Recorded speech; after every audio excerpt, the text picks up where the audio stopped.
How are you? Dr. Dan Miller, Historical Solutions LLC. You're on the 250 River with Dr. Dan. This is where we go back 250 years ago this week in the middle of November, in this case to 1774, to look at real people, real stories, and real life on the road to American founding in July of 2026, that is, there, 1776. Say hello to my good buddy Shelby, who just ambled by. She's my assistant and is very capable in what she's able to do to do for me and to me as far as that's concerned. So I've been talking about this as the most important episode of the young season of my podcasting career. And it is the most important episode. And to start us off, we'll thank our advertiser, which is the printer of the Hartford Courant or the Connecticut Courant newspaper, who is offering out for £1, British currency, £1, your edition of the American Continental Congress proceedings. Those proceedings are inclusive of the declarations they've made, the formal public letters and pronouncements that they've released to the British Parliament, the British people, the people of Quebec, and to the world at large. So I'd say that this is your advertiser for today, your sponsor of today's episode, 99% fact, 1% fiction. But I want to amplify on this a little bit because sometimes it takes advertising to make a difference, and it takes advertising to leave an impression, and oftentimes that impression, depending on what it is, can last a long, long time. So our advertiser for today, the Hartford and Connecticut Courant, is one of the first to use the phrase American Continental Congress. That phrase stuck in large part because of the advertising. And just to give you a latter-day example, some of you will know the age of normalcy, right? The return of normalcy, which was after the pandemic, the influenza pandemic of 1918.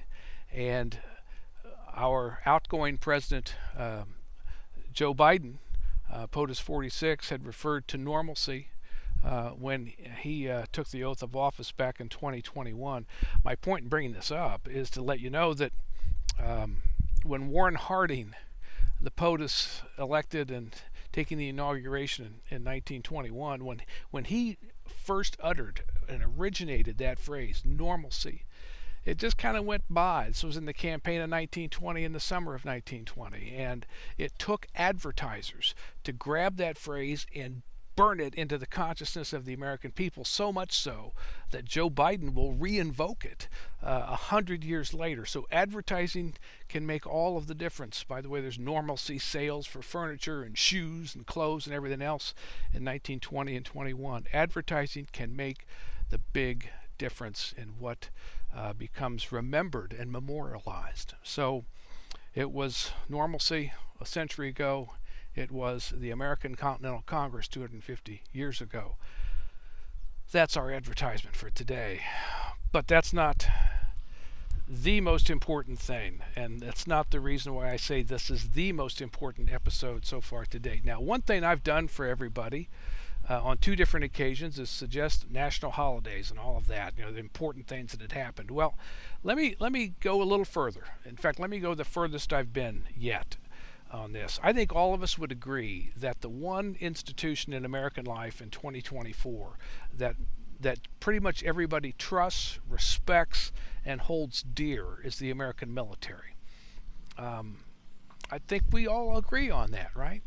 Well, when did that begin? It did not begin in the summer of 1775 when most people think it does, which is the start of the Continental Army. That's the first formal army of the United States.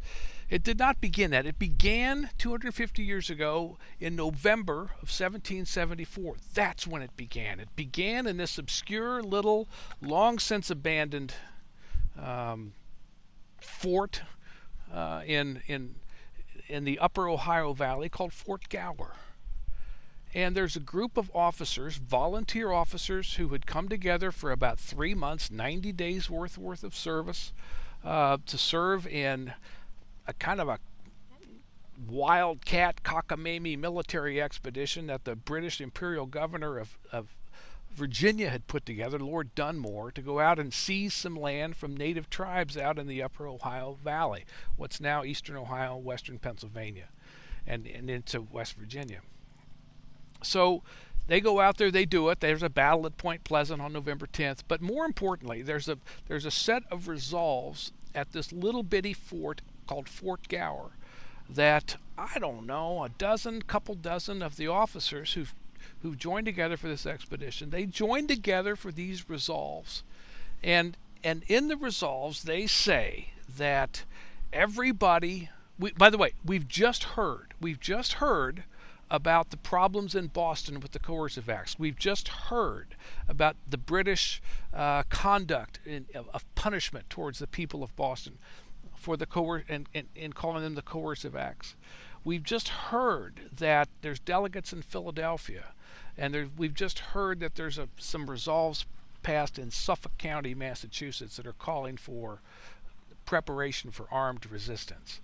These guys out in Fort Gower, in the middle of what they see as nowhere, decide to band together and say, we're going to pledge ourselves to one another to come to the aid, if need be, of those beleaguered people on the East Coast in Boston, Massachusetts.